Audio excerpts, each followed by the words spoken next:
preparing to live stream.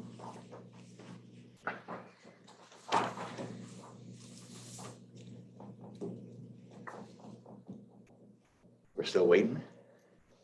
It's going to YouTube now, so. It's thinking about it. This is recording. It's just, okay, now we're live on YouTube. Okay, so we'll call the meeting to order. We'll start with the reading and the approval of the minutes for our July 16th, 2020 meeting. Make a motion to approve the minutes from July 16th. I'll second the motion. Second, all those in favor? Aye. On the finance report, I'll make a motion on the check detail as presented. need a Make a second. motion, second. All those in favor? Aye. And I'll make a motion on the cash flow as presented. Thank you. I need a second. All those in favor? Aye. Now, April had sent by email last week the typical every year we have to do this ABO 5-year projection on the operating budget. As we all know, 5 years is a lifetime with an IDA, especially when it's independently funded like we are. What we did do this year is we made relatively major adjustments to reflect that we now, have a staff reduction and some other reduced expenses. And then what we normally do, which is just project it forward with basically a standard escalator like 2% on the expenses across the board. So I need a motion to accept the projected 5-year budget as presented. I'll make that motion. Okay. Second, Second. all those in favor? Aye. Okay, so moving right along to the meat of the agenda. First item up is 3 Point Solar.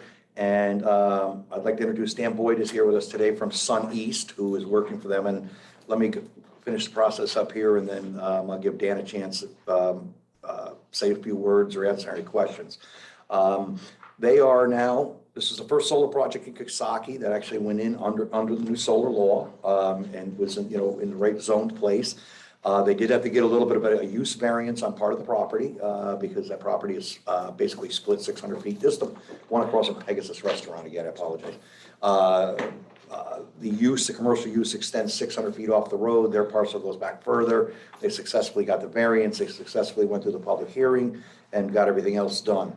I had sent the finding statement to everybody with the proposed incentive package. At the same time, I sent it to Dan. Subsequent to this, Dan and I have had a few different conversations, and this morning I want to my recommendation is I want to amend it on the incentive package, and they've accepted, not that they really have a choice, but they've accepted that we're not going to do the mortgage tax or a sales and use tax. I had proposed starting as a pilot at 8,900 per megawatt per year. I'd like to reduce that to 8,000, which is consistent with the last pilot amount number that was negotiated by the county. So that basically, resolves us of any, you're giving it away cheaper. And then on the community benefit project to the school, which would be a one-time shot donation up front, would be from 50,000 reduced to 20,000 is the one-time shot on that. Otherwise, the project has a very positive pro forma. I will admit that one thing I will need to go back and amend the numbers for the findings statement and redistribute it for the public hearing and stuff with these amendments. It results in about the reduction on our projections. The reduction from 89 to 8 is about $107,000 additional benefit to them.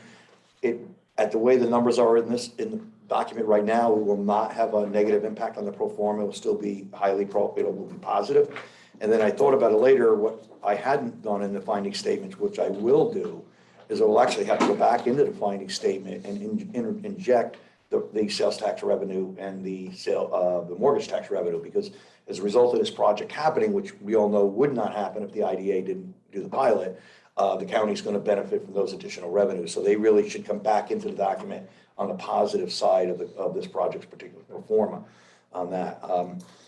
No offense to Dan, we're usually it's rare that we do say no, that we have an imbalance such like we had with this project. So that's the case. I don't know if there's any questions or comments from anybody on that. Okay, so what we need at this point would be basically because you're not going to approve finding statement until next month.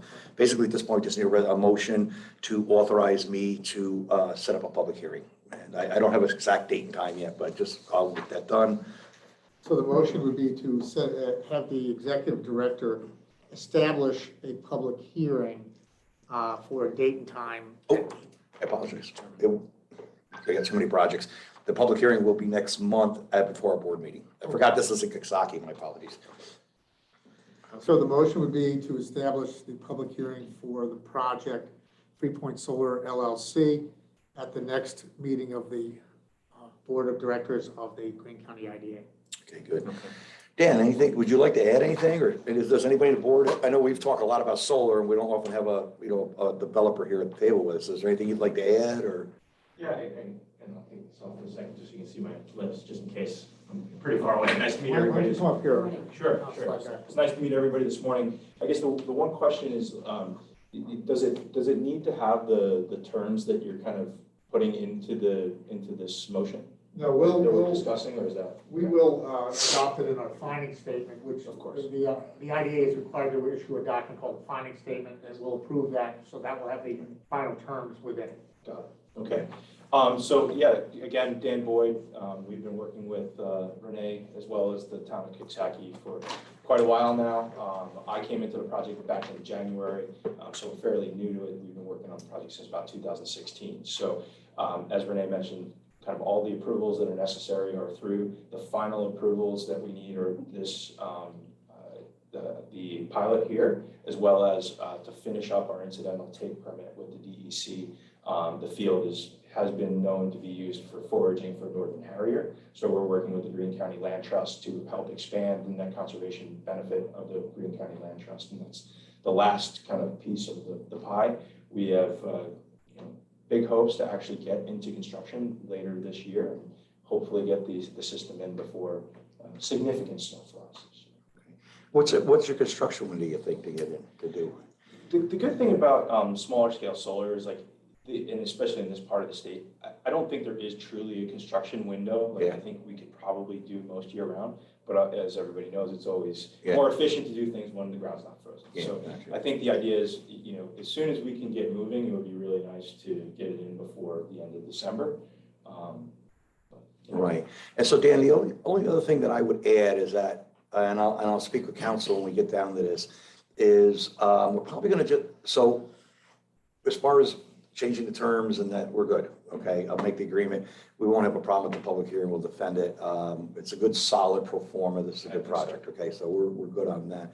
We're good on that. But I'm probably going to want to do is think about putting some terms in that makes you, that kind of support holding you to meeting the screening requirements as set forth by the town, okay? Okay. I mean, you're gonna have to meet them by then too, Yeah. but I want to give the town a little comfort that, when a code enforcement comes up and says he's gonna write you a ticket, or I come over and tell you I'm gonna pull your pilot, the incentive for you is a little different. Yeah. And not that I have any doubt that you're gonna do a great job and follow it, Yeah. but we've had our only dealings with a solar project so far have been the Coxsackie Village one. And even though all we did was lease them that little piece of land, again, as I was saying earlier, the nightmares I've had with taking the complaints about the screening and the berm wasn't big enough, the plants weren't small enough, and I can tell you, we are not gonna be sitting here to be a code enforcement police, but I think I'd like to have some terminology in there that gives us a little bit of a way to help support the town should you maybe fall down or something not be in dispute at some later point on those. You could add in, if there's a violation that's not cured, Right. that, then we could add a. Dan, it'll be simple. It won't be anything looking to harm you or anything else, but just look at, more than anything, what we're looking to do is also send a message to the community, that we put it in your hands to do the review, approve the project. We're out of that part, as you know. Yeah. Many of your companies have asked me to maybe make some advocacy or lease, and we said no. So again, it won't be anything, but I just want to be clear and upfront with you. That's one thing that I've been thinking about. It's definitely been the biggest concern of the town, and rightfully so. They just want to make sure that a solar array is something a bit different. I think it's becoming more and more abundant around. I think it's more normal to us all, but it's still, it's not a small array. So it's a 5 megawatt array there. It's kind of that whole field that's across from Pegasus, if you're familiar with it. I don't see any familiar faces other than Renee, so I don't think anybody else made it to that public hearing. But for that public hearing, we actually went out, we built a structure along the side of the road that was to the height of the berm.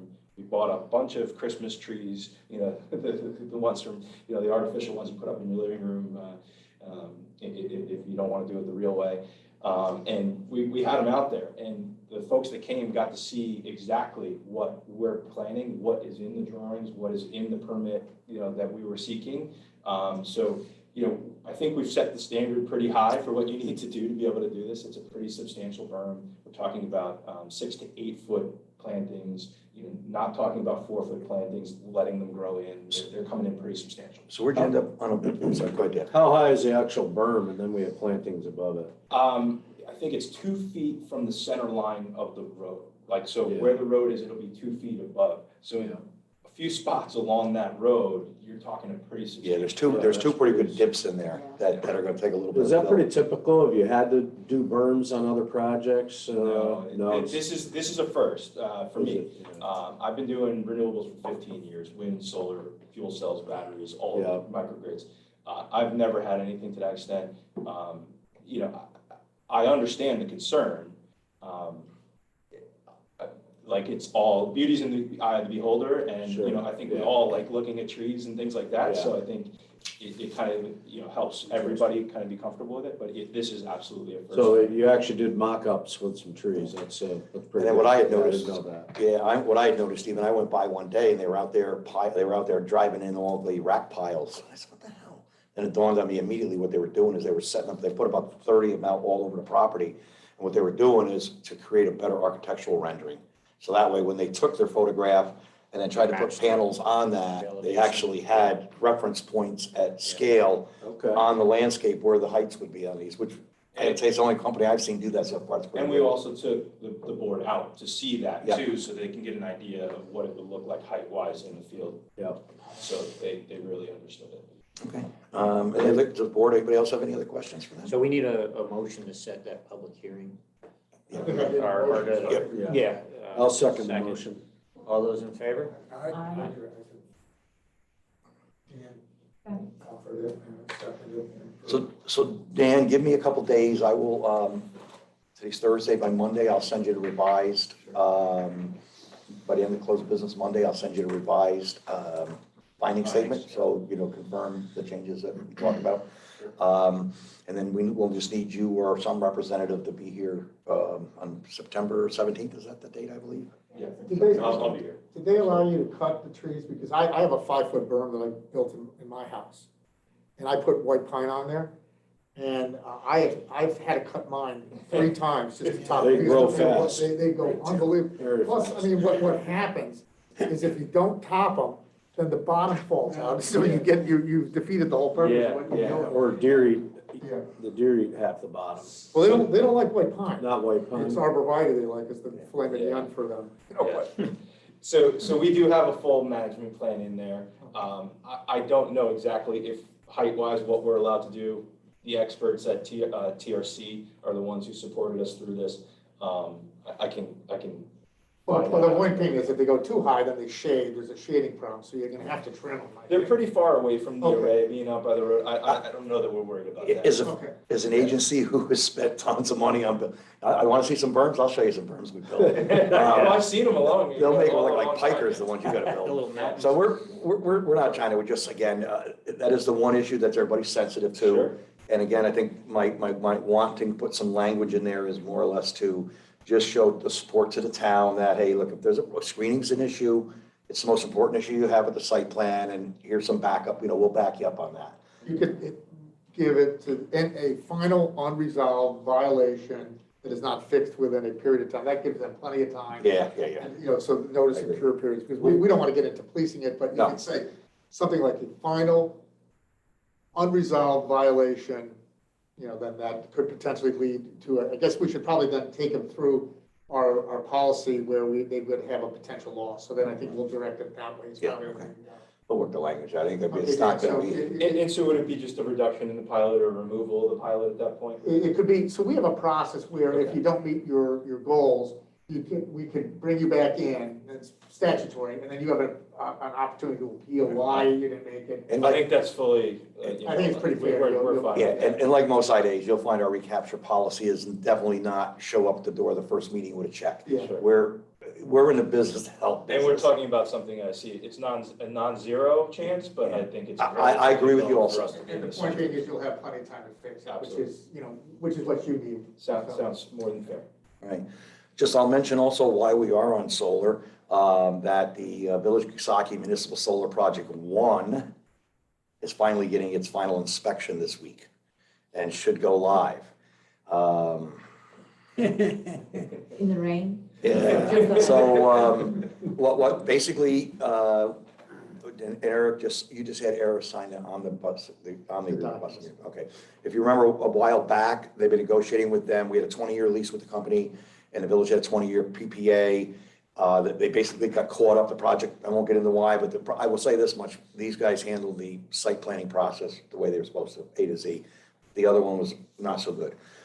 Incentives changed with NYSERDA, threw all the numbers off by the time we got there. But long story short, the village and the developer agreed to a new PPA that the village has signed, but it extends the PPA by 5 years. And so what we did was we just, and we'd approved this maybe even a year ago, but we just let you know, we finally just extended the lease by 1 year or 5 years, and we extended the pilot agreement by 5 years, okay? We just we kept it on a linear escalator like we had, we just carried it out by 5 more years on that. So, at this point, I'm not even sure if I want to go over there for ribbon cutting and so with that thing, but it should be making power to the grid this week, okay, on that. So, all right, Dan, thanks. You're welcome to stay and Yeah, I'll stick enjoy the around rest of the in case meeting. you have questions, yeah. Yep. Thank you. Okay, moving right along to Camptown. Again, same thing, likewise, I sent out the statement of findings to everybody. I don't know if everybody had a chance to review it or look at it. Again, positive pro forma, pretty straightforward, very positive project. We've talked about this at multiple meetings, that this is a kind of an industry sector that we're likely to see more requests from, and we feel we should be supporting. Clearly, the hospitality industry, us getting an 85-room Holiday Inn anytime soon is just not going to happen for the next foreseeable future. In fact, I've met with BBL on another project here recently. They told me the project manager for them said they had 8 hotel projects on the table, 4 for this fall and 4 for next spring, and they've now put all of them on the shelf. I was just talking to another consultant, the project manager out of Savarino Companies out of Buffalo, big hotel developers. They put every hotel project they've had, they put them on the shelf. But these small resort, mom and pop, this is going to be the way to go. So, what I need on this is the one I need a motion to authorize me to set up a public hearing. I don't know the best date and time yet, but this one has to be held in Catskill. And I kind of want to see what happens with the, right now, the governor has extended the remote meeting stuff till September 1st. And I don't know if that's got extended again yet. Because my thoughts are that if it is, that maybe we do a virtual public hearing like we did for Catskill Golf Resort, was it? So, One of them we did. You need a motion for set a public hearing for a time and method to be determined, right? Right. So moved. Need a second? All those in favor? Aye. Okay, moving again down the item. So if you remember a while back, I told you we've been contacted by a company called Nexus Energy Canada. You know them, Dan? You know them? It's a Canadian company, and what these guys do, excuse me, what these guys do is they have a model where they're primarily battery storage in like let's say roughly 20 megawatt basis, but they co-locate them with like a 1.3, 1.2 solar field itself. And it has something to do with the incentive setup and et cetera, where they benefit more by having some generation and storage together. So they do a minimal amount of generation. And as you know, we have that 11-acre parcel over by the railroad tracks over here behind the town hall, which we've been holding on to. Is a perfect spot. We're just basically kitty corner across the railroad tracks from the substation. So these are the guys that I told you that also had like a revenue sharing model with. Okay, so they did send me the documents. They sent me, they've worked at one of the city IDAs or town IDAs somewhere out west. I don't know that they've done the project yet, but anyway, so there would be a couple elements to it. There'd be a lease, and then there would be this revenue sharing off of the solar field. So after looking over both of these, so in the big picture, my recommendation to the board is that we, at this point, shelve the proposal, okay? And for a number of reasons. One is staff resource basis wise, and I'll get on to some other things here in a minute, we're a little bit tapped out on that. Second, I think that the battery storage field, the energy storage field is evolving so quickly right now. And I think as a result of the new climate legislation with the governor, there was requirements in there that all the utilities have to look at grid stability and grid reliability and We have an 11-acre parcel, 120 feet of wire away from a substation. The agreement that they sent us had a revenue sharing of like $1 per kilowatt hour. Now, if Flint Mine Solar at 100 megawatts want to talk that deal, I'm listening. But at 1.3, when you look at the numbers, I figure at best this thing flat out's making good money, probably 30,000 a year, maybe plus or minus. The lease Plus the lease. plus the lease. The lease would be basically 1,000 an acre is what's in the proposal they sent us, at least what they've done otherwise. They're leasing 39 acres at 39,000 a year. And I will note that it's flat over 20 years. Nothing's flat over 20 years, so that's not going to fly. As is the revenue sharing agreement on this. So in looking at it, I think the lease is light. I think that they're only going to want to utilize a portion of the land, and that's going to maybe perhaps leave the other portion of the land then kind of stranded and less usable. Oh, so they don't want to lease the whole 11 Right. acres. They want How much of it do they want to lease? They'll need like 6 or 7 or something like that. But in the revenue sharing model, there are a pile of assumptions in the economic model, all with a sort of incentives and this and this and this. And I see Dan shaking his head. This stuff changes rapidly. So as we've seen with Coxsackie Solar Project, where the project started out with a performance this and that was going to save the Coxsackie X amount of dollars over 20 years. That new PPA has reduced that by 50%. Now, the village is happy they're getting some money up front. They're still happy with the savings, but we've seen already on one project what happens with the dynamic. And then the other element I would add, and I'll add in a somewhat cautious tone here, is that we know the site could benefit maybe from a little tender loving care, some brush hacking, some clearing, some mowing, and just sort of making the property a little bit more fully usable. Let's leave it at that, okay? So, I think at this time, the combination of factors is and the property is always there. So we can always come back to the table, but I think not knowing what the future is going to bring in this industry, I'm strongly recommending that we just sit on it for a little while. I'm going to recommend that we put a little, spend a few grand out there and start working on getting the property, like now so brushy, you can't even walk through the darn place, you know what I mean? Is that house still in there? Fred, I don't even know. It used to be a house there, no. It's so brushy back where that was, I haven't even walked back there, because it's literally like, tear yourself apart to get back there. So at this point, without any prejudice to them or anything like that, I'm recommending to the board that we just forego consideration of the proposal, just set it on the back shelf for a little bit and go from there. And it's not a formal proposal to us yet. This has only been some back and forth negotiations. Probably would be appropriate to have a motion. The motion would be to table consideration until you receive documentation acceptable to the executive director for it to be put before the board. Because they actually haven't sent you any real proposal yet. Well, they sent me the copies of the lease and the copy of the revenue share agreement from the other project. They haven't made a formal application. No, they've made no formal application. I mean, you don't really, you don't have any, We have nothing. you have nothing in front of you. No, this So- is what we're talking. Hey, what does it look? This is how we're doing some deals. All right, send me some stuff. What it looks like. Let me think about it. So there's no formal. Yes, there's no formal. So I don't know if you need to do it, but if you'd like to, you can. The motion would be that you'll take no further action until Yeah, you give you the documentation. That's all we need, right? I would just say at this point that we take no further action on it because I'm not even Pending an seeking. application, a completed Correct. application. I'm not seeking. Well, they can make application because first they'd have to get control of land from us with a lease. So Right. even if they're going to do a project, that's the first step. Right. And You really again, technically don't have anything that you can take action on. personally, I would say that the resolution states something to the effect that we will not take any further action on it based on staff capacity and resources at this time. All right. It's really more the reason than anything. So I need someone to make that motion. I'll make that motion. Second, I'll second. all those in favor? Aye. Really, we're gonna try to find a prettier tiger. Okay, key capture energy. A lot of energy stuff here lately. So key capture energy, if you remember, is in Caro. This is a company that is out of Albany.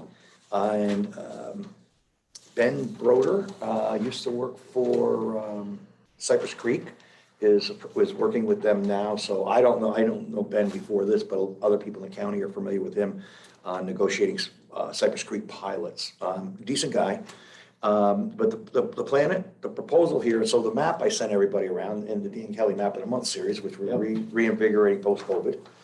I apologize for the quality. I gotta tell you, our ArcView program is dead.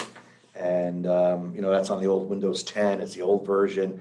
At this point in my career, it makes no sense. So I am back to making maps like I used to make 15 years or 20 years ago. It works. Yes. So the map in front of you, everybody looks at it. Just to give you an idea, you see Route 23 coming across the corner up in the right-hand corner. The two banks, and then that really white square roof is that dollar store that's up there. And then the other road that you see to the left, that's Route 32, between Caro heading towards the Kane Farm. Up in the upper left-hand corner, you can kind of see where the Central Hudson substation is right there. So they're talking about buying the one that you see next to the substation there that's doesn't read very well, but it's -4-30. And then the parcel outlined in red, the big parcel, which is actually a parcel owned by Benny Buell, who I thought would be here this morning. The concern is they're gonna put a lot of they're gonna put most of the storage on that other parcel, but they actually will extend into the red parcel too. Now, as you know, when they went to the town was concerned that you're gonna buy this large parcel and you're only gonna use a small piece of it. What happens to the rest of it, for, future growth and development in the town? The developer made a proposal to donate that, okay? And I think the suggestion had come up to donate it to the IDA. So I did go out and do a walk over this parcel, and this is, again, very crude. I was out there 3-4 hours in one day and walked literally pretty much the whole property back and forth. And so the reality of it is, if you look at just the concept plan I have, there's about maybe 3 acres in that blue box, and it could be bigger than that. It could be plus or minus even an acre, okay? That's pretty suitable for prime commercial development. The wetlands I think are good. They're right in there. It's flat, level, boom, easy to build. The green hatched area that you see is actually up in elevation about 20 feet and a little rolly hilly, but it would be usable for, say, a housing complex or an apartment complex or something like that, where you could work into the landscape and sort of make it fit. The purple lined long linear box, that's more or less roughly the power line right away through there. The power line does not own that, but it's just a right away across it. And the yellow dashed line is another area that's on the other side of the power lines that would have to come in. You would really need to access it from 32, but that also represents an area where there's some development potential. Well, it's far less rolling, relatively flat, no wetlands, kind of dry and bony. Now, out in front of that, you see there's two little parcels that prohibit us from getting to the road there. Those are both, yeah, those are both owned by Benny Buell too, okay? He's gonna give an easement. Either, He's so, gonna have to be compelled to give an easement. not really, because they got access, the access comes off this other road over here. So the deal with them guys, with solar, with the battery storage guys, he don't. If we want to, so let me just finish up. Then the stuff that's in that pinkish or peachish color, that could either be part of an apartment complex sort of down there along the right of way on top of the ridge, or could be sold out as maybe like a nice size single individual home family lot. It's kind of nice down through there. There's some secluded lots in there. Is there water and sewer down there? So there is not water and sewer. There's water and sewer up to this connection up here. Warren Hart and I have been reviewing and marking up a a proposal from Delaware Engineering to do an engineering study for us. Of course, Delaware wanted to start out with, let's see what's available, do a land-based analysis, and I said to Warren, no, we know all that. I just need an engineering analysis. What are the numbers? Give us the numbers and the impediments to getting water and sewer. It's not far. We're within 1,000 feet, 1,500 feet, 2,000 feet. Okay, where it ends. Yeah, so we're reachable. Yeah. We think it's a priority, so I think we can get water and sewer out there. The purple, I would even think about considering again. So my goal when I went out there, because we've been through this free property thing before a couple times, prior to me. So I want to make sure there'd be some kind of escape plan out for most every scrap of it, okay? So one of the things I would maybe propose if we did do this was to approach Central Hudson and say, you want to convert that easement into a fee? Or it's a boundary line adjustment, bang, I don't want to own it, I don't want to, deal with it. Whether they'd accept it or not, I don't know, probably not, but we try. I want to be realistic that, we're not going to sit and turn this thing around immediately overnight if we did this. With Mr. Buell, I'm actually kind of glad they didn't come today with Ken. I think I feel pretty comfortable that I can go to Mr. Buell and make a favorable deal to get that access to that parcel, which would then make that a development area over there. Now, as far as the rest of the stuff with the town was going to impose a moratorium on battery storage, because it's like everybody else, nothing's included in anybody's zoning for these things. The developer did exactly what I would have tried to have done, which was put it in as a public utility, even though it's not technically a public utility. The town did hold off on the moratorium.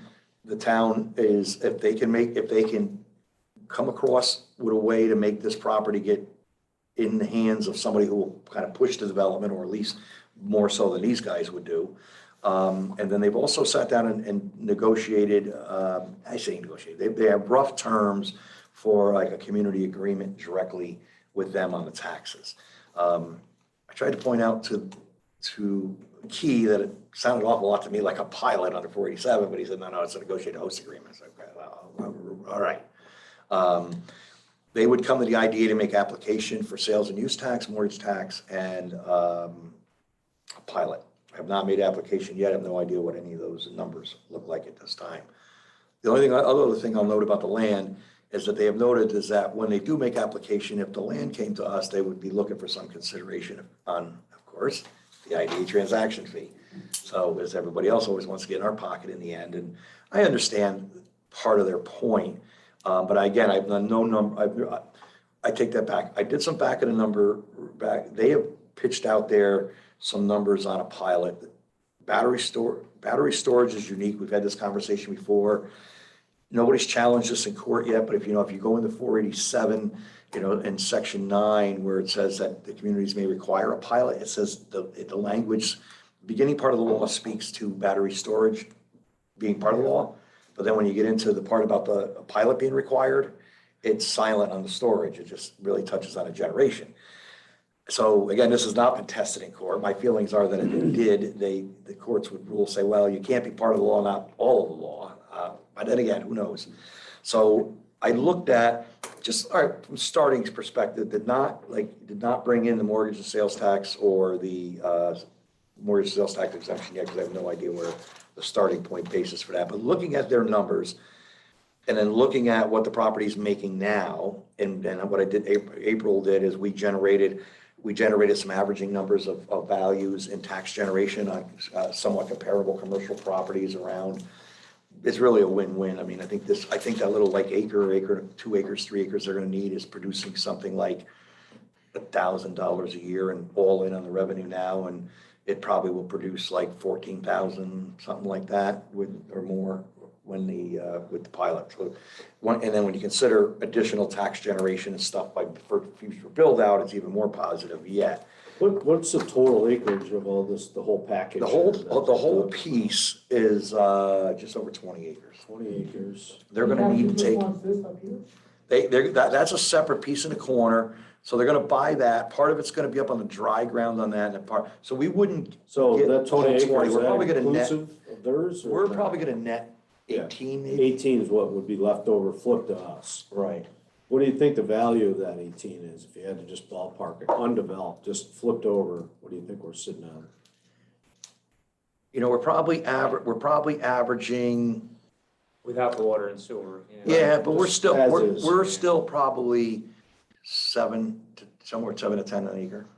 If we get the water and sewer there, if we had a way of getting it there cost effective or that we weren't in on it, Or we were only doing a little piece of it. that's what I'm saying, is that could add a lot of value. Yeah. Yeah, and that's up by the station, the water sewer now, that's where it ends, Yeah, over by Cumberland Farms. the main Yeah, well, intersection, actually, I think, off the map there. what's this called? I think the whole plaza there is on it and stuff too. Yeah, On it, yeah. It would be there would be a pump station required. But sometimes I gotta tell you that I like the force main systems just because they take a lot of your headaches out with gravity and manholes and all the rest of it. You gotta do, just dump it in a pit and Blast it. shoot it seems off. like a win-win for us, I mean, if we, My, flip one or two of these even. yeah, Potential, yeah. my feelings are that we can make this work. I mean, I have no numbers yet. We could build, very well the deal could blow up in the end with, for the same reason that the pro forma doesn't work out because, it's not cheap to build these. They're like $20 million build. What is actually constructed? What They- is it? They level a pad up, put some conduit on the ground, and then they start lining up these shipping containers that are all loaded with batteries. They're all prepackaged in like 40-foot shipping containers. How many would you be looking at here? You don't even- I don't know, But it's probably not- 20 or 25 It's of them. not visually. No, we It's talk about probably gotta 8. be a fenced in, does Yeah, it have to be they- lit up they- at Does night? it look No. like a storage unit place? Yeah, it basically looks like a storage unit, would be the most comparable. Sea containers, yeah. The, looks pretty, nicely treed in there in the center patch. It wouldn't have to go through what Dan went through probably to, the visibility, they'd be pretty isolated. Yeah, and everything else, there's some wetlands on the property, but they're not that bad. There's no issues from bird habitat or anything like that. There's nothing we're gonna get into in the middle of and go, all of a sudden now we gotta deal with this taking issue, which could get expensive, as we know. I mean, nobody's paid more for bird stuff than this agency. We're millions into the birds, Now, I will say, this will probably represent another new, and again, no numbers have been done at this point, but if they come to us and they negotiate a separate host agreement with the town, that'll leave us to negotiating the pilot for the school in the town, or I'm sorry, the school in the county. I will tell you that probably the way this is gonna work out to have a positive number is that the school will get less than the county in this case. And I would look at it in the from a pro forma basis that the county lost the most, because if the school doesn't lose mortgage tax, the school doesn't lose sales tax. So if the county takes the biggest hit on this, on that end, about one way this pro forma may balance out is by having, normally we do a pilot, it's all entities, and we do a distribution, just like we are with Dan's project, based on the school getting 78.2 and this one getting 18.1, and this would be a little unique. I can tell you right now, if the school got 75% of that pilot money, it's not gonna, I can pretty much tell you, I don't think the numbers are gonna work. And they still may not work in the end of the day. We could project in some added future development into that model. So it's gonna be a little trickier on the pro forma side from our cost benefit side. But again, I guess my point at this thing is, my feelings at this point are, I think it's most overwhelmingly positive. I think we can work within the constraints that are here. I'm not gonna make anybody any promises you're gonna offload the whole 18 acres anytime, like immediately. Some of this may take some time over time. I think the commercial lots. The other caveat I'll add here is that, believe it or not, that Route 23 past this site has one of the highest traffic counts we have in the county. So while it's just off 23, I mean, we all know it's all right there visible when you go down and you see it.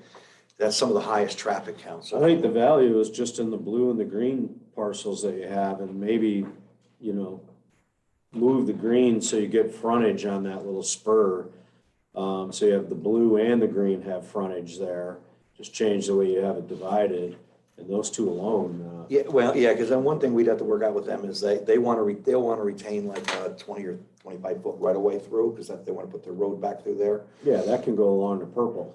Well, I'll probably take a look at laying the lot out, and, I'll want to have them lay the road out and put the road where it works best for us.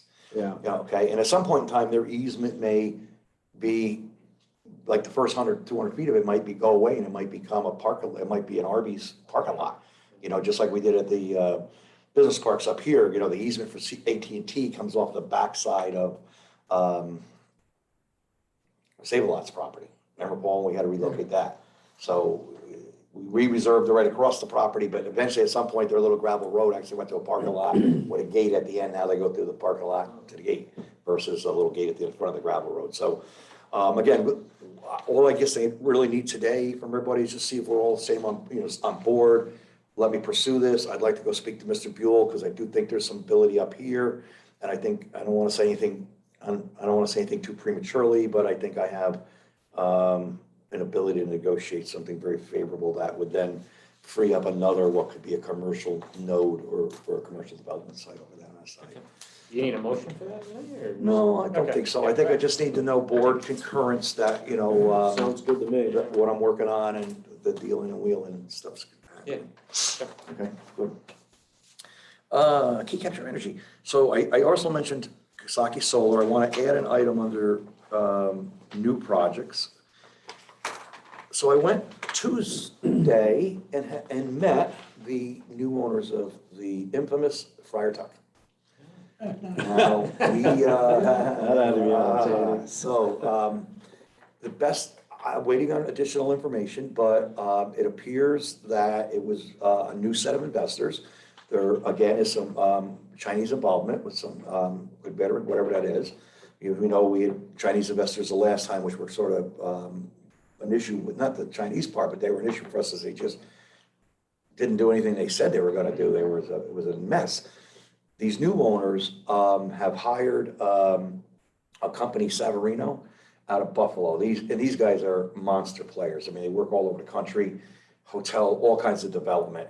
They've got a project manager out there. They went to town, got building permits they were supposed to get. They've been hiring contractors, local contractors. I know two of them that have worked out there, guys that I know. Both of them have worked out there, gotten paid. That's always a good sign. A lot of activity going on. The intent of it is, again, try to reopen the place. Maybe not Reopen it as what, a resort again, really? rentals. And, I mean, they've got a ways that they're working through concept plans right now.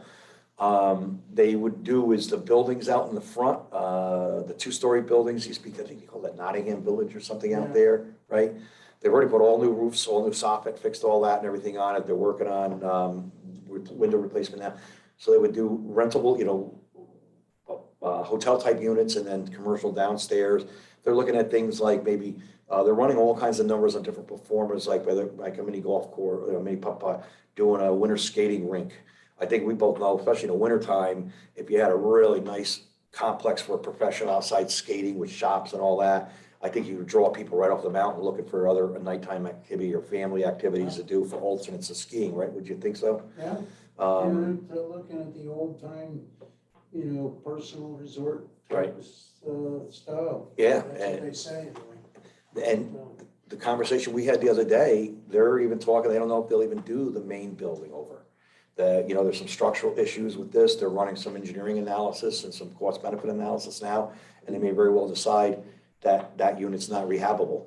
But if you go around the back, there's some units that were built in like the 70s, and they're not in bad shape at all. They're all masonry, they're all brick.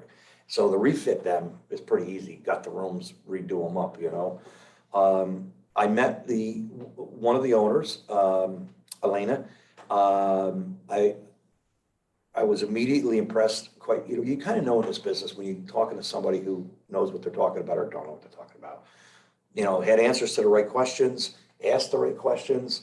So at this point, I'm encouraged. I don't know what else to tell you. It's better than a zero. It's better than Better zero. nothing, yeah. So, I basically, where we're at this point, we are doing a data dump. I'm giving him, I said, look, we hired David Sangre, who said we could do a water park here. There's all kinds of water here. Maybe it's not as big as a Great Wolf, but something smaller. Well, I'll give you the studies, let me give you the stuff and anything we can do to help generate any of that data for them. The project manager's really on the ball. He's probably, you're an our age type of guy, I'd say he's probably early 60s, around that age. fossil. But he's knowledgeable, they're doing all the right stuff now. So, next steps for us, they're gonna be working on getting a concept plan together. I said, look, you get the concept plan. After Labor Day, probably mid-September, we said that what we would do is Warren and I would take the lead and we would set up a meeting with ownership and their consultants with one big meeting, town officials, county officials, and it's all sit at the table. I said, but come in, come prepared. So Are they seeing some kind of, and I'm wondering, Brian, you mentioned something, are you seeing some kind of change in business model as far as? Absolutely. That's what I'm wondering Yeah, here. I'm thinking this thing may run long-term because of the people that can stay at home, work from home. Sure. A lot of these people are working from home, and Mid-Hudson Cable's giving you the high speed that you need. It's fast enough, I don't know how high speed it is, but, so, but I think people are finding that, it's a kind of a cultural shift. on Right, this. whether it lasts or not, the attitude Yeah, lasts, for the right now. mindset lasts longer than, and. Yeah, it may be a have a run, so I Yeah, think that's okay. what they're. Yeah. Did they say something? Did they? No, mention they're, there's- exactly. It's You have that anticipating going some on, kind of people shift staying in- at your place, Oh, working up there for long term, or? No, it's the town, and people say, In town, there's yeah. 100 new kids in the school. Yeah. Who are registered, which are if they're gonna come or not, but there's that many, that's a 30% increase in their population in the high Wow. school. Right. Yeah, It's now a- you're seeing Long those schools Island. are that's a private school up there in Wyndham. I mean, forget about it. You got, 10, 15 kids in a class, you might as well, with all the state mandates on it, that's a private school. Right. So it helps to have some more kids come into it. It doesn't Yeah. help our tax base any, because they're Yeah. already paying the taxes. But it gives you some life. They can't generate a baseball team for Yeah, God's right. sakes. Yeah. The low head count is not a Yeah. path of survival, that's for sure. So No. there's definitely an impact, and that's because there's more permanence there, so. And I'm with Brian, I'm hearing this from everybody, and I think just take a look at, the story, Motor Court got bought and redone, Carlsbad Van Winkle got bought and redone, the old Indian Ridge Campground, if you notice it's now, if you've been up by there, it's called Treetopia now, and what she's done is she's put a lot of those glam temping tents in there and expanding it, and it's exactly the conversation we had the other day, is that everybody is projecting that smaller facility, one day drive from home, and more remote and displaced. And I'm with, so I would argue this, that I think this is gonna be a phenomenon that's gonna run for a while. And I think it's gonna be up to us, and not necessarily the IDA us, but us as a county and industry to prolong that. So I guess if- I'm wondering, are they envisioning like somebody going up and staying there in like a month or 2 No, months? no, or they're like seeing long people- term, or is it? They're seeing more just like a typical resort, whether it be a week at a time. The back townhouse condos, they're gonna get, because they're in pretty decent shape, they're gonna get them into rentable units quick. Okay. So they're doing the right stuff, they're taking on, in my mind, okay, this is exactly what I would do. I would take on things that you get up, get them running, get some revenue. Think about writing some stuff just completely off and walking away. Okay. One of the things they would like to do is try to find a model, and she's already been going around, like, for example, there's a woman down the road who's got a little horse riding business or something, but she's on a little tiny lot, this and that. So she's went and spoke to her and said, look, I have 200 acres here. I'd like to work with you. If you'd like to come up here, maybe I'll lease you a piece of land, like dirt cheap, and you set your riding business up here. So she's looking around at some of these other ventures because she's got the land base, and smartly says, maybe we don't necessarily want to run it as partners, but could do some favorable terms, given the infrastructure, roads, things are here, for other people to come in and set up business, and it's good for us, good for them. So I like, they're very creative. I did tell them, the one in the back, they said we might convert that later then into condos or townhouses again. I said, geez, I gotta tell you, maybe you ought to think about doing an extended stay, because that was one thing that showed up all the time in our studies here. We have no extended stay rooms here, and, we all know that with like Athens Gen and all these other different things going on, there are people in town working here looking for some quality accommodations. So At this point, it looks, let's put it this way, at this point, it looks about as optimistic as it's ever looked. What the consultant told me, prior to Elena showing up was that his biggest issue is just getting them to slow down and take a breath and take the steps in the right sequence. He says that, for all indications, they have the funds, they have the interest, and they clearly have the drive on it, so. So that caveat is one of the reasons I also want to be in a position of not uploading too much other work like that, Nexus Renewables and going around chasing a lease on 11 acres. Friar Tuck, I'm gonna send out all information. I expect an application in front of us very shortly. They gotta change the name. Yeah, oh, yeah, they will The change name's the gotta name. go. Now, They there's, need to hang on. It's done, all right. We need to rebrand that place. Well, do you actually think that that part of the county is attractive, that people would go to that? It's I've never amazing to me, felt, but yes, you can't, I just don't, to me, I like being on top of the. that's kind of my view. If you're gonna be there, why would you not go up? Not an Look attractive at all the area. resorts that are in right. the valley, there's so many resorts in the valley, this county was so full of them. Man, most of them were down here. I mean, you go up to Durham and you go to this place, I just don't see it, okay? But I'd if rather you're- go up If top. you're an urban person, like It's real probably pretty urban, good, yeah. to you, that's a country, Yeah, I that's mean, true. and they're gonna be contained, they'll be in this complex, so it's not like they're out hiking around the mountain. They like everything right there on site. Yeah, they You know, just wanna that's- come and that's have not- all There inclusive. used to be you know. down the road, I don't, right, the cowboy place. I just never thought it was I mean, attractive. You could get in the car and like go off-site without having to go 2 minutes far. and be, Yeah. right, Yeah, absolutely. it's convenient. Um, yeah, and they're looking for the hiking stuff. I mean, Brian can tell you the mountaintop, man, Quarter Scale Clove is getting most of the press, but if you go up on a mountain, all the trailheads are packed, Oh, the trails It's are just bad. awful. Yeah. So- I mean, it's the trash. It's amazing to me how people can't Pick up police on their that. own, it's just a, Someone else will do it, what are you kidding? So while I had said earlier that my hope and goal that I would get out of the door with retirement before the fire tuck broke up. You would have didn't never work. thought this be the project No. that would So, put the no, hook on you. no. So anyway, just really an FYI for everybody, gonna move pretty aggressively to help them.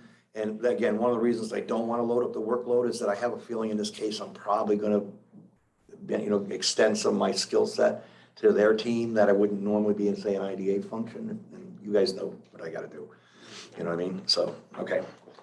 And then, just sort of moving down, with Broadway Bagel, he's, my friend Paul has not signed an option yet. He's holding himself out to the last minute. And, but he is moving on it. Paul, this is Paul, Calcagno, is that right? How you pronounce it? Calcagno? Who owns Paul's Pizzas Plaza, and he has the business, the bagel company. He did bring BBL down. That's the day we met. He has BBL working him up. The cost estimates to build on the main shell, and then he would build it out himself. 25,000 square feet, probably, once it's up running, 3 shifts of bakery, 25, 30 employees, a little retail out front.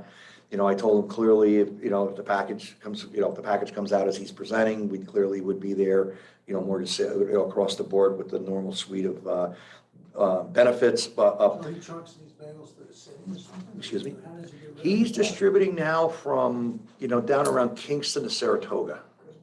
He's making them now. Yeah. But he's got a very limited ability. His facility in Kinderhook, he can put out about a couple hundred dozen, I forget what the number was. But he wants maybe 2,000 dozen. He can put out, in this one, he's looking the first phase, get it up to run around 20,000 dozen in it. But he does bread and all that other stuff too. So I much got it. for the weight loss program in Greene County. Yeah. Everybody- Well, I gotta tell you, he's dropped some bagels off here before. I gotta give him credit. They're great bagels. Carbs are That's coming right. back strong now. Everything right? comes back eventually. right? They're your typical New York City, you don't eat them in 1 or 2 days, they're done bagels. These are not Very your. fresh, very- Yeah, Yeah, very these fresh. don't sit You know, That's what I'm around. wondering about. Price chopper bagels. Um, Exit 21 East, the Thruway land acquisition is finally making some progress. Our friends helped by making some phone calls, and clearly we got to the right people at this point in time, and it is moving along. I'll leave it at that. I've also been talking with stewards. We've been starting to work towards maybe some numbers and where we're this and that. And I think Chuck was getting a little worried maybe that at the end of the day, after all this effort, but I think I think right now we're no problem. Chuck and I both, Chuck Marshall from Stewart's, we're both very comfortable that we're gonna be able to reach a deal here. That will include also, as we said before, the donation of the former building back for the tourism center, okay? So things are working on that. And then Columbia Memorial Hospital has requested that we reconsider we have an option with them right now on 4 acres in the northwest corner or northeast corner of our parcel. It is a little bit of a development challenge. It's steep and deep and now the hotel is sort of off the table for a while.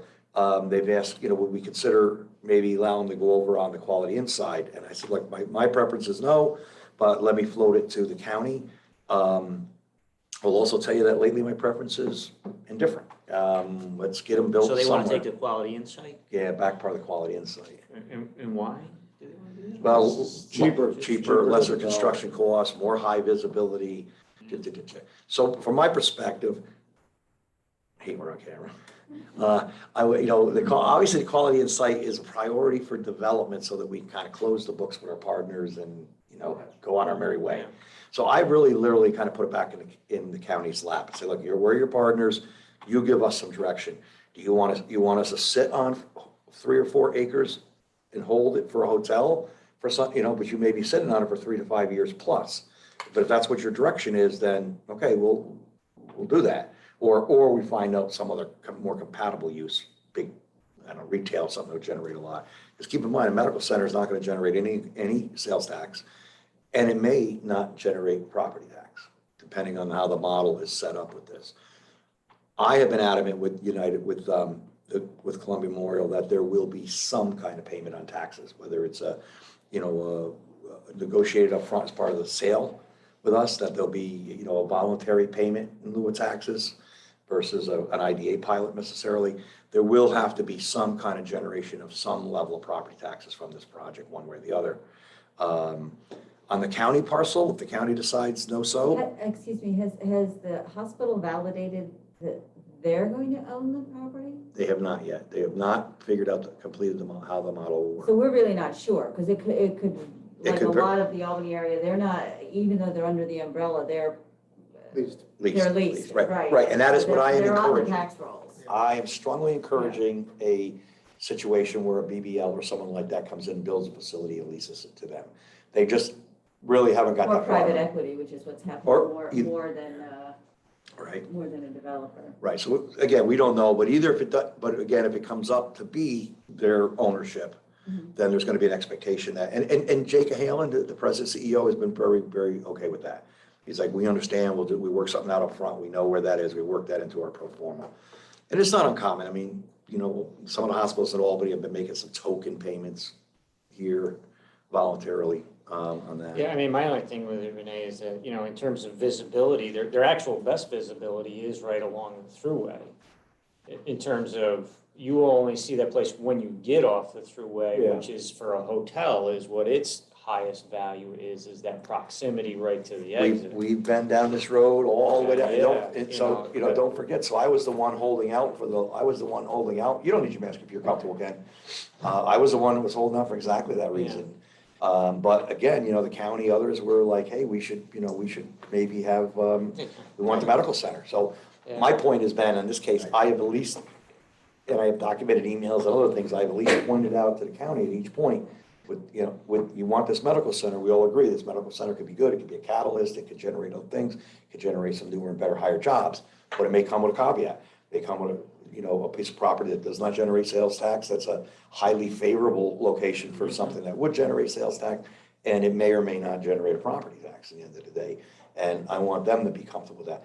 I will be somewhat honest with you that I'm at the point where everybody knows that I'd like to kind of wrap up here in the next year and a half, and I'd like to get something going for you and get some money back, get some project going.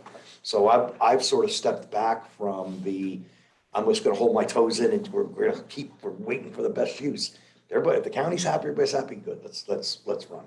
Okay. You're a partner in this, which makes it different in the county. And secondly, as you said earlier, 6 months ago, the thoughts around a hotel are very different than they are. Right. They perceive this as a 5 to 10 year out. Who's going to sit there? I'm sure that changes everybody. I'll be honest with you, Fred, in my mind, this market was so marginal already. We'd all looked at the numbers and things before when we were dealing with Branch. This market could easily be 10 years out. And then I'll tell you the other thing, if these people keep doing what they're doing, that's gonna make the market even more marginal, because when you got a 24/7, 365 at Carl's Rip Van Winkle now, that you didn't have, that's gonna draw down, it fills some of the void that we've had here, so. On that, so anyway, it's out there to the county right now, and I will wait to see back from them. Out of curiosity, does anybody know, like, what is, for the hotels that are in Coxsackie, what are they running right now in this post? Yeah, occupancy. Yeah, I don't know, because we don't belong to Smith's data report, so you'd have to get the SDR data. I don't know if I know anybody's got the SDR data. I mean, only anecdotal, the one in New Baltimore looks full all the time. But they have a lot of everything from utility guys to. Right, and I was just. Really lack of curious. options. Now, I think a Right. better probably indicators in Albany, they may be running at much different numbers, but My understanding is the ones in Albany are challenged, Okay. except for the extended stay product. Like I go by the one right on Western Avenue every day, and I used to see it every day. There were people there. It's a Hilton True, something or other. Right, And the parking lot's about half full. I look at it every day. I think it will eventually come back, but it's certainly challenging. The banks are very nervous about having a lot of that credit in their portfolios. But, look, the other part of this is people are kind of homebound. I find every day I don't know where you guys are, but every day is Monday. Yeah, exactly. And it's like people are getting a little anxious, and I Well, think. well, but I asked for the business reason, I mean, part of the extended stay and part of that redevelopment in that Catskill, region, as you said, the Rip Van Winkle, the folks who bought the log cabin, they're looking at four-season facilities. It may be that the county really needs to take a look at how that dynamic shifted, your aspirations for an extended stay or a Hilton True, whatever the brand is, that may be 10 years out and may never, Right. even they may be totally revisiting what it is that people, will be going to. And we would not be on the near term end of that, given what that traffic is. I will say that, I forgot, the project manager, when we talked at the prior tuck, they have been in conversations with a number of the leading flags. IHG, the International Hotel Group, and who else did they tell me? Marriott. So they've actually been starting to have conversations with some of the flag brands and thinking, so they may put a flag on up there. I don't know if that'll work or not. Probably would be one of these boutique brands like Catskill Golf Course was gonna do, type thing, but. well, they don't want to be in their system, their Right. That's it, reservation right, right. system. Right. But which again, though, that was very encouraging to me versus what the last people that owned the Friar Tuck, which was like, oh, my mother owns the biggest travel agency in China, and we're gonna be full all the time. Like, My sense was like, the dearth of hotels in Catskill, which was obvious, was more related to event and wedding-based accommodations than maybe throughway traffic, because if you're driving the throughways, you drive 8 more miles to Coxsackie and stay, if you're just looking for a place, which these boutique places are gonna satisfy that event-based need. Right, and I will tell you that, in the conversations with branches, we were going through the economics and having, back and forth on this stuff. Their feelings were that the pull-off traffic off the throughway would not be insignificant, wouldn't be something they couldn't count on, but it wouldn't be what everybody would normally think. Oh, yeah, you're right at the throughway, actually, you'll be packed every night. Was it event-based? It's like what you said, Fred, I think a lack of adequate on-par accommodations in a certain geographic area for weddings, for everything. But I'm thinking in that event, typically you want a more, local feel like. Right. Carl's or whatever. Sure. So that niche is being filled everywhere we look right now. Right. And, I think that there's, and Brian would, I think, agree with me. I think that there's there's other resort properties in the county that, especially if values start coming up, that people, some older owners may start saying, hey, good time to get out. We'll sell out younger investors. My sense is that this trend is gonna continue for a while with this stuff like that. And not necessarily that, oh yeah, we want to go to Holiday Inn Express in Catskill, okay? And so if again, if 10 years out, a hotel wants to come, I regret to say this, but there'll probably still be some land availability on the other side of the road in there. So it's not like we don't have some options out there for the future. You know, part of what I'd like to do is I'd kind of like to have a ribbon cutting on a successful partnership, you know, with the land base all built out and done going and everybody went their merry way, you know, type of thing, so. I just put it out there. The county wanted to know in return. The county said, oh, we got two questions. First, are they serious? Which, this is part of the job I love. I think they're pretty serious. We've been working on this for a year and a half. We signed tire options, kickers, this yeah, and that. yeah. They've hired engineers. And then two, they want to know, which was a legitimate question, what would be the income, the employment impact look like? Are we talking about, you know, 9 out of 10 jobs transferred across the bridge? Or are we talking about 1 out of 10 jobs transferred across the bridge and 9 new hires? And so I'm waiting to hear back from Jay. They may not even know at this point in time yet. How do they, you know, how do you- Yeah. On that. So unless there's any other questions on it, that's what's going on with that. On the west side of the road, on our side, I told you before that I had been contacted by SNK Petroleum Wholesalers regarding, you know, the former gas station building that we have there. You know, I had made them I'd given them a price of $350 to buy that acre and a half roughly in there. They countered at $275. I told them we would not go down. At this point, I did a little bit more research into them, and I don't mean this in any shape, form, or fashion to be disparage them, but this is a company that has a particular model. And when they can come in and find an old building like that, new roof, some paint, so maybe replace a few windows, new blacktops and pumps. Throw in the tanks and. You throw in the tanks and go. Yeah. I highly suspect, if you've been watching the Daily Mail, there's this Gasland company talking about building where Cat's Rental is across from Yeah. the pizza place, Pizza Hut. And everybody thought that stretch was gonna be, what's the big one down in Saugerties? It slips my mind right now, Quick Check. I said, there's no way Quick Check's gonna go in there, needed like 10 times that amount of land. And then there's a proposal up in Caro where the triangle comes in there in 32, there's that old gas station, it's been there forever and ever and ever, it's got the old windows like this and stuff. There's a company looking at that to do a gas station, and I strongly suspect it's these same guys. They have about 100 stations now, they seem to be putting a big push on to expand more across this river and up. And so, you know, when I got thinking about it, I said, you know what, we really don't want that kind of use across that street. I mean, these, you know, the Camptown's putting in, you know, $8 million, $7 million worth of investment right over the hill, Astoria, and somebody's gonna come in and slap a coat of paint on and just some tanks, and it's just not gonna be consistent with where it's at. So I've not heard back from them, so this may very well just have gone away on its own. They may have found some other alternative sites, but I just wanted to make sure, I just wanted to basically check the pulse of the board, if everybody's on board with me, that it really don't sound like a compatible use for that area. You know, everybody's gonna dress that area up, it's gonna be a gateway, let's get something nice looking onto our property and not a, There is town zoning, yes? yes, yes. That would do a site plan review I don't have an opinion on the gas station. I'm not challenging it. I'm just, you know.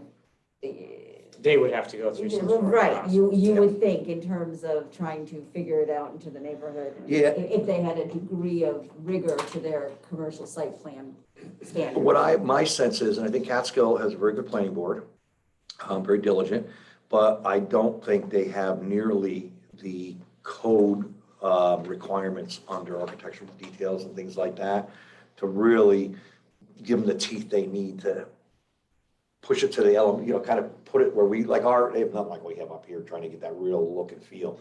And not for naught, we've had this conversation about our own architectural standards with our business parks.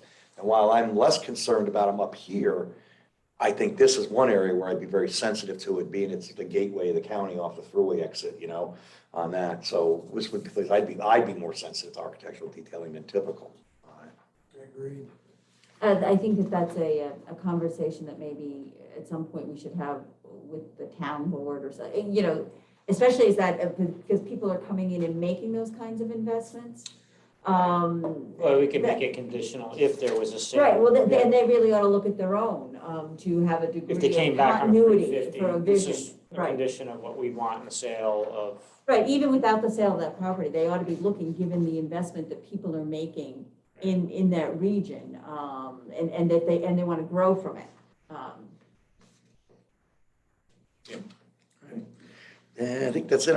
I've been trying to find out, we had we were talking to a housing developer, remember back, Prime Companies, Dean DeVito, who's a real deal, real player, Paul knows him. That's gone quiet. I've got to check with him. I have a sense that the COVID, it's just sort of locked everybody up. But there's a lot of noise lately, if you've been watching Daily Mail this week with the town and in the village there, affordable housing, rental housing and stuff like that. We've known there's been a problem there. It's becoming, and what's happening now is the kind of the gentrification pressure, I guess we'd call it, from downstate is now really exacerbating that problem, the Airbnb. Did you know Greene County last year had almost 68,000 Airbnb It's one of the rental highest in the entire state. It's one of the highest in the state. Can you believe that? So why would one of people come here? Well, obviously they want to come here for something, whether it's Get away from other people. like other people. That's- But the That probably county, did sum it the up. county doesn't have a lodging tax, do they? No, Yeah. We talked about. no. Can I say something? Yes. All right, one thing we haven't talked about is Athens Gym. Okay, so, I didn't tell you about that. So today. I wouldn't show up if we put Yeah, it on the and agenda. it just, so today is the last day to file proofs of claim in their latest bankruptcy. So I filed one on behalf of the agency. Okay, we're a secured creditor because we have a mortgage for $5.5 million, and I hold a $10.5 million letter of credit. The reason I bring this up is that I think, we have 3 years left on our pilot, 3 years. Now, no one gives us any credit for what we did for these people, for the county and the community, because we protected, we were very well secured. That letter of credit and that first mortgage really served us well through every bankruptcy because no one could screw with There's us. 3 or 4 bankruptcies now and. 3 or 4, whatever. Never been a we did payment for it. made. Yeah, They're and no pissed. one's ever chopped our number. No one is, and we, and these are the high 5 years. So we're sitting here with $15 million of security. Okay, or 16. And I bring it up because 3 years is not a long time in the life cycle of this. And I have said to the county that if, this thing's assessed at like $1 billion, which is Yeah, in theory a number that someone would challenge, okay? After the end of 3 years, I give them back the deed, and you're on your own, town of Athens, you're on your own, county of Greene. If they don't pay, the county has to pay it.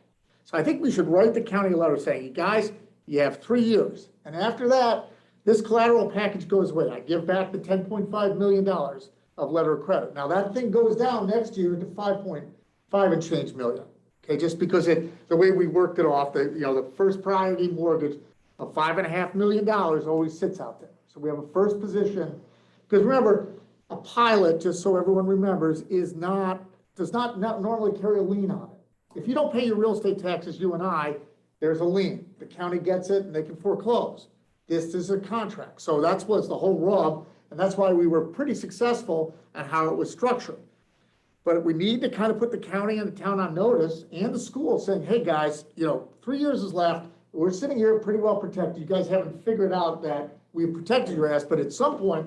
Paul, and I agree with the letter, but, I mean, if I would make a suggestion or just get your feedback, what you think, I would suggest we have a meeting with them, call in the legislative chair, school district people that are leadership, and in the town, you get them in a room or here, you hand them the letter, and then you tell them, because if you get a letter, sometimes a letter or whatever. How about you use the letters in Wait, a but you form tell- of invitation Yeah, to no, the that's what I was meeting? Exactly, but then you tell them just what you just said. I want you people to understand your risk, the risk you're going at here when this thing goes away. Yeah, because, And if we go back, you're our partners with it. We're not gonna stand alone and get hammered. You're gonna make the case of why you do another pilot. because they have, no one sees that they're gonna dive off the cliff. This is a big issue for this county. We're doing it to protect them. And if they don't wanna be protected, Yeah. then we've told you, here's the letter, it's on record. Yeah. Yeah, You know. Now, I'm with it, so let me do this. I'll draft a letter. I'll get it done here before next board meeting. And we'll do it both ways. We'll put them on notice, but we will remind them about the collateral issue and where the protection, it's short and sweet. And then invite the leadership to a meeting. I think a face-to-face. Probably have to be an evening meeting, Yeah, to accommodate schedules. Right. I I've been beating the drum. I've verbally been doing it every time I see Sean Groden. I've been, guys, keep your heads up.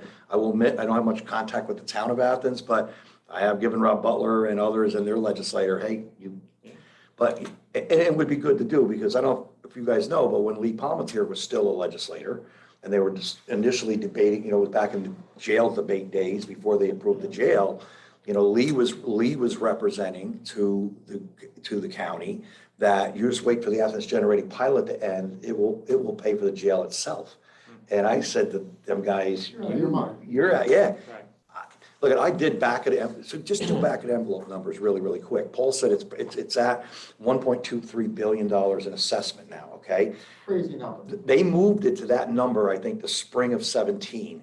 The fall of 17, 3 power plants sold for 1.2 billion. So then if you normalize it on a per megawatt basis, Athens Generating was worth at an arm's length sale, which it was from banks to true investors. First arm's length transition probably since it happened. That puts Athens Generating at about 750 million. You apply the current equalization rate and everything, this last 5 years, they're pretty close to what a $750 million assessment would pay. And that was the cap that we had for the investment on this project. That's backed up, but it's pretty close. And I'm with Paul. I got to tell you truthfully, I think if this is just only a rough professional guesstimation here, if they went in and this thing was if this was done on a right kind of assessment, because this is not a facility that you assess on a replacement or a comp for the most part. You've got to do this really on a discounted income basis. Who does that at the county? Who's responsible for that assessment? Well, you don't have anybody. The town does Is it. it Gordon Bennett? Who the hell? You have nobody in this It's town. someone even, It's outside of their Isn't it scope. Laura? Laura, yeah, it's yeah, Laura she's Chase. Laura Chase, is she still there? Yeah. I think They don't so. have the extra- There isn't, I can tell you this, Freddie, there isn't the best assessor in this county isn't really qualified to assess that plant. You really need to bring an expert. This is the reason I want to talk to you guys about it, because it's significant. It affects significantly the county, who is our, in theory, overseer, and who we, have a fiduciary duty for all these people, okay? This has been going on for 20 years. Everyone's giving us crap about it, but we've done a good job. And now we're about to take this thing and just go like this and push it to them. When these things go to trial, the trial proof on these things will be $300,000 or $400,000, just the fees, okay? You just got to have an expert engineer, got to have an expert appraiser, and probably an economist. So it's a lawyer fiesta, okay? Now, fact, Bowline and Lovett, which were Rockland County, Haverstraw and Stony Point, they ended up getting a judgment against the town that was about $25 million. And now Lovett, so those were 2 plants that you would see on the Hudson River. Lovett has been knocked into the scrap pile. Boom, knocked it right to the ground. So that was a complete loss of tax revenue. Bowline is a gas plant, peaking plant, just like this. This is a little bit newer and maybe more efficient, But, it's the type of thing where someone will go at it hard. There's a lot of money at stake here. And, every dollar you cut off from the efficiency, sorry, Dan, you're hearing this, is really money that's bottom line accretive to your business model. And this community needs to recognize that this is a big issue. And, we've done it so well for them, I think, it's just my bias, that we've lulled them into sleep. We need to wake them up and say, hey, and I've said it to Ed Kaplan, I've said it to Sean Groden, this is gonna be a problem. And I've said it to Peter Marcoux. I said, and you need to take this seriously. And it's like, because remember, for government, government doesn't take it as a problem until it's get hit in the face. In the face. Yeah. It needs to deal with this one, right up front, because, if we have a rocky road, the town of Haverstraw's tax rate in a town is about $45 per thousand. That's the city of Albany crap. City, right here, where most of the towns are maybe 25, 30, 3% of value per year. You lose that kind of base, and these people have been, what happens is you end up building up. I'm sure the school increased their budget, based on this facility, and they build up. They fatten up, they pay up, no problem. Now all of a sudden, whack. You Well, lose. right. It's And so, look, I've made no secret about the fact, I've reported this multiple times, at least the last 2 years, 3 years maybe, every time I meet with Athens Generating, I literally almost beg them to challenge their assessment, to get somebody's chain rattled on this valuation thing, because I'm with Paul, it's gonna come up to be, it's gonna be an issue, it's gonna be a big Well, one. I think getting out in front of it, having a meeting face to face with these guys, So- telling them, because if it goes the other way, you know who's gonna get blamed after the fact. we will. We So I will, think so, your suggestion was meeting, January 2022? Yeah, anytime, you know? yeah. I mean, because, Yeah.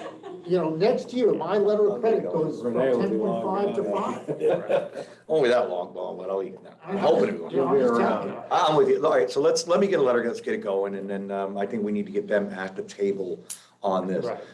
Well, so one thing I'm gonna ask you for is a homework assignment, is maybe we have this meeting is to have some other examples of Sure. power plants around the state where this has happened, what's happened in challenges. This on is what's gonna assessments. happen. And their assessment values.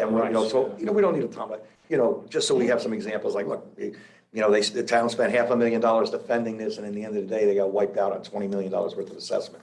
And then if they come to that meeting and they're gonna be like, oh, yeah, go fix it, guys, Yeah, yeah, yeah. because that's what they're gonna say, you're gonna be our part, you're gonna be with us every step of the Because way. we haven't heard boo from the town of or the Catskill School District for 20 years. Okay, well, there was Geraldine Wolf was there, and Bob Van Branken, or Von Valkenburg, got his head kicked in, like with me, and we haven't heard boo from these people So in 20 years. On Catskill, I had Randy Squires just make an introduction, because I don't know Dr. Cook, the superintendent, I've never worked with him before. So I had Randy from Coxsackie make a sort of an email introduction, and I just sent Dr. Cook yesterday the Camptown statement of findings and requested a meeting with him. So I'm looking to meet with him before we do the Camptown public hearing, so I will also have a conversation with him, because I gotta tell you truthfully, last time I talked to their business manager about it, he wasn't around when this deal was done, and he was clueless on all of it. They have no clue. So I'll see Dr. Cook before the next board meeting, and I'll plant the seed with him so he knows.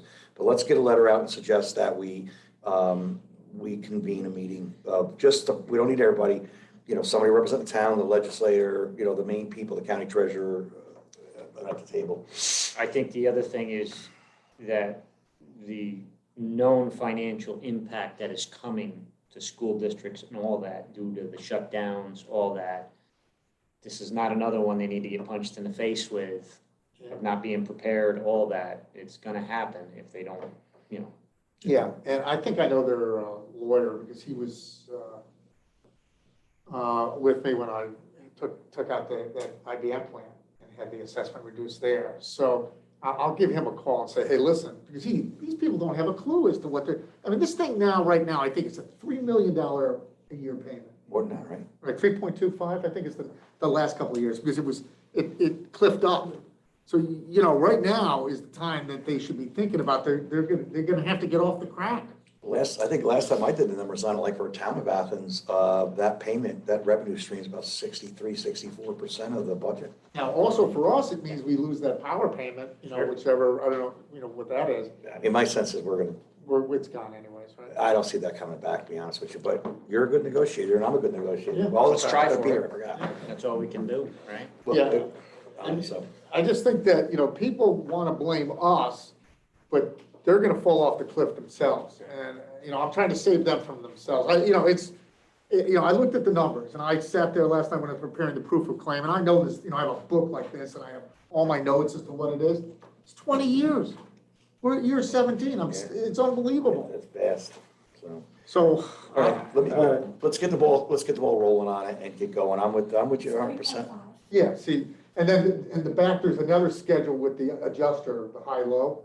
There's 3250 and 35. So it's So this is the last 5 years. last 5 years. And each of the tranches, they've always been on the high end of the scale. Because they were trying to cheap out on, getting the cash flow, and then we pushed it in the back. Yep. But that's why we have the collateral package of the $10 million letter of credit, because then, I got him by the throat. Could you imagine what happens if Athens, like 65% of your budget money don't show up one year? Spread that over the rest of the tax base. I think to something you said, Eric, something is going to happen. Right. I mean, That's exactly it, man. Right, and Right. it It's going to is gonna go down. And so the planning purpose, the valuation of this, the pilot is gonna end and something is gonna happen. And you can either You wait got till 3 year years to 3. prepare And it's for it. probably Or not you gonna can be a be good thing. Right? Correct, either way, And it then isn't looking pretty. You're Not- right, something's gonna happen. Something's gonna happen, and I don't want That's someone to right. say that we didn't tell these you, people. plead with Yeah. you to let's get to the The table. preparation is, Right. we really don't have a lot of time to prepare for what the it We have is. protected them for 20 years, Right. and now it's time for them to grow up and deal with the problem, or have us deal with it. But the community has to embrace the issue, Right. because it's a big enough issue where it's gonna have an impact. And at some point here, April, remind me later, I'll email the board 2 years ago, maybe. Remember you and I, we worked out all the numbers and everything, we put together, 2018, Yeah, 63.5% of the town's budget. yeah, we put together a whole, several page, just a couple pages with all the benefits that have come out of this and the numbers and stuff. And I think some of the board members may not have seen that, and I'll have to send that to you. I just don't wanna wear this one, No, okay? no, You know? it's gonna be. No, I think you're right on, Paul, and that we get out in front of it and we handle it like we should. Right. To warn them and to offer assistance, but they have to be with us. We need to deal with this together and Right. not be averse to each other, and it's Or time. you go fix it and we'll blame you guys. Yeah, no, they're not You know- pushing us out on you the know damn what I'm plan. saying, right, Yeah. exactly. To go beat us over the heads in a public hearing and privately say, take care of it, because that's usually what they do. Yeah, well, we're not doing that this time, we're gonna push it right at them. Yep. Okay. But I'm sorry to take everyone's time, but I just think it's a No, it's an significant enough important issue. We've known it's coming. All good. The rest, Hunter Coach, they're hoping to get in, planning board next month. They're still on a go to, build a facility.